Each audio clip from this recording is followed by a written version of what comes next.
देखिए प्रश्नावली 5.2 question number 2। क्या यूक्लिड की पांचवी अभिधारणा से समांतर रेखाओं के अस्तित्व का औचित्य निर्धारित होता है? स्पष्ट कीजिए। तो यहाँ हाँ, यूक्लिड की पांचवी अभिधारणाओं से हमें समांतर रेखाओं का औचित्य का निर्धारण होता है। हाँ लिख दिए, ठीक है ना। अब यहाँ देखिए व्याख्यात्मक हल क्या है? व्याख्यात्मक हल। मान लीजिए यदि किसी दो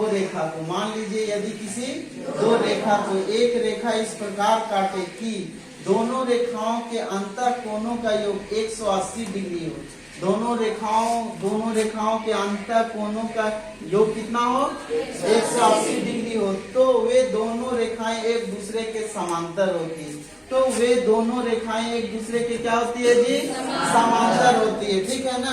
चित्र 1 में MN रेखा को चित्र देख रहे हैं ना। चित्र 1 कौन है? ये है आपका चित्र 1। इसको मान लीजिए चित्र 1, ठीक है ना।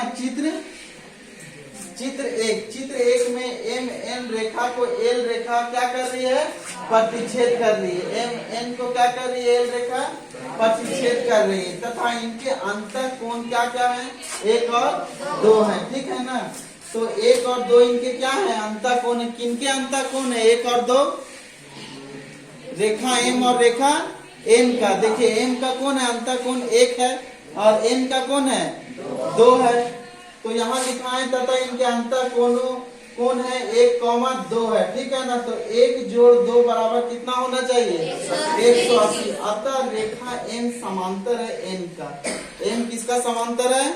N का। कोई दिक्कत? चलिए ठीक है, उतारिए।